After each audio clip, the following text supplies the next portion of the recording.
什么9种造型竟然讲完了阿若的一生。在《如懿传》众多宫女当中，阿若绝对是最与众不同的存在。和她同为如懿贴身侍女的索心，出宫前的发型呢一直没怎么变过，衣服呀也只是换了个颜色。阿若的造型可比索心要多得多呢。阿若的第一个造型出现在第1集时，那会儿呢如懿还只是个格格，阿若打扮的也很素雅，头上呢没有什么首饰，只是简单的簪了几朵花，衣服也是普通宫女的款式。这身打扮呀本来就不显眼，再加上那个丑丑的3、7分，阿若更没有什么辨识度了，这就显得她在府里的造型格外清秀可人。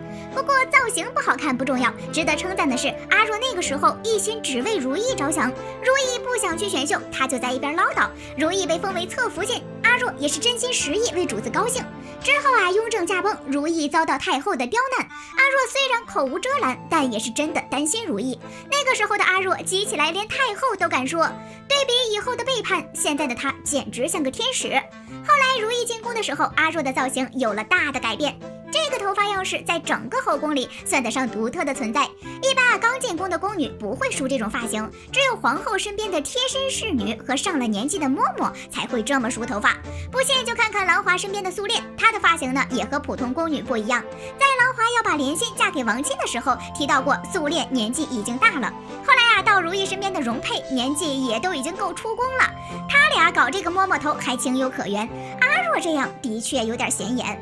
这个冲天的发髻就像阿若入宫后的心理变化一样，这个时候的阿若虽说也是在伺候如懿，但有了争强的心思，而且她这衣服的颜色呀也从浅色系变成了紫色。进宫后的阿若争强之心越来越强，也越来越想出风头，这一点啊处处都能看到。就比如扎龙赐如懿匾额的时候，阿若在内务府耍了好一通威风。我们主是妃位，就算是一时凤凰被啄了羽毛，但皇上眷顾，是，立刻就能飞到彩云里头。清公公表面上奉承着，可心里也是十分不喜。而且啊，他这么一闹，他认为的面子是有了，可以让隔壁苏烈听了个一清二楚。任苏烈一扭头，告诉了郎华。好嘛，这无形之中又给如懿拉了波仇恨。不过这个时候也还好，他的出发点啊还是如懿。但后来这个情况慢慢的发生了转变。就比如高希月污蔑海兰偷炭的时候，那会儿扎龙让小高3月不伴嫁，3月之后春暖花开，高希月又想领养大阿哥，所以3月一过就赶紧拦住了扎龙。本来那天扎龙要去如懿那儿的，这下没去成，阿若立马就不高兴了。他这次说话的底气啊，就在于自己老爹当了官。阿若内心 OS： 高希月啊高希月，你以为就你爹被重用，保不齐我爹也行。紧接着阿若的老爹治水有功，扎龙在饭桌上都开始夸他，这下子阿若飘了呀，她想成为皇帝的女人，毕竟他爹成了被皇帝赏识的官，自己呢也就成了官家小姐，当个嫔妃再合适不过了。心里这么想着，甚至扎龙说他能熬出头的话，都被他当成了喜欢自己的表白。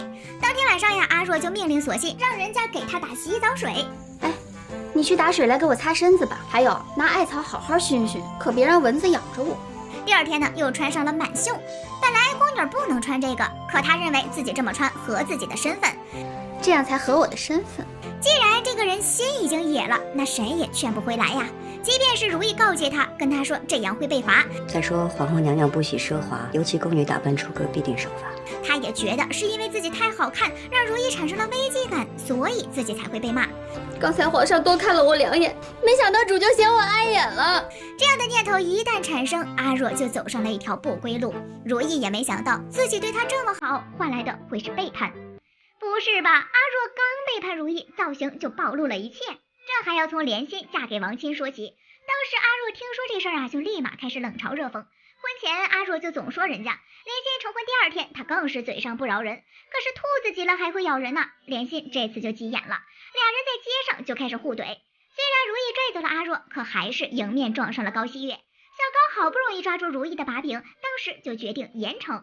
他罚阿若跪在街上，又罚如懿抄100遍佛母经。本宫罚阿若在中司门下跪着思过6个时辰。至于贤妃，本宫罚你抄写佛母经100遍。海兰跪在雨里黑化了，阿若跪在雨地里也黑化了。不过呀，他俩这方向不一样，阿若是背叛了如懿。当时监狱言出现，后来呢把他带到了郎华面前，阿若一下子就选择了背叛。这次一回去，阿若就换上了素白衣裳。哎嘿，之前他那么爱打扮，而且偏爱明艳的颜色，怎么这次忽然开始穿白色了呢？事出反常必有妖。你看后来如意说给他说个好人家，他却跪在地上哭的时候，像不像一朵白莲花？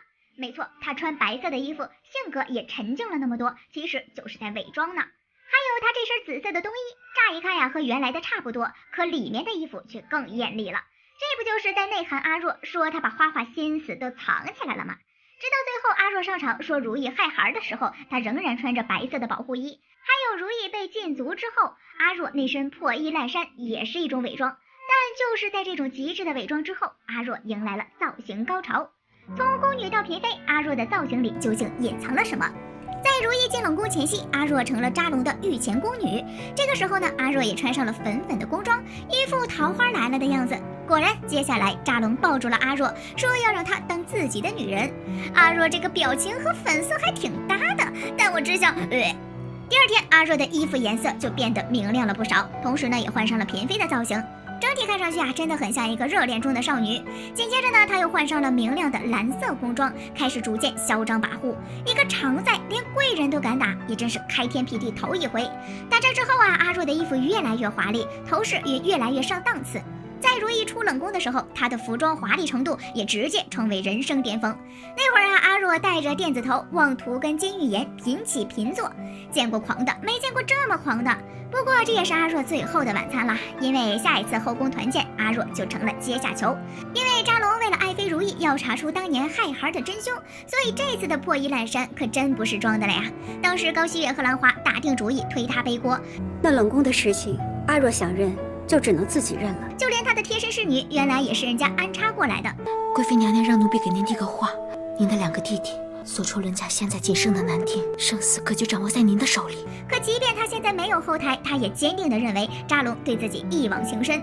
你明知皇上喜欢我，却一定要把我指婚出去。当事人扎龙听了都害怕呀。最后他穿着这身衣服被灌了哑药，还被送到了冷宫，最后绝望自尽。这林林总总的造型加起来有9个。正是这9个造型隐藏了他从格格侍女到宫女，再到宫中嫔妃，最后被打入冷宫的秘密。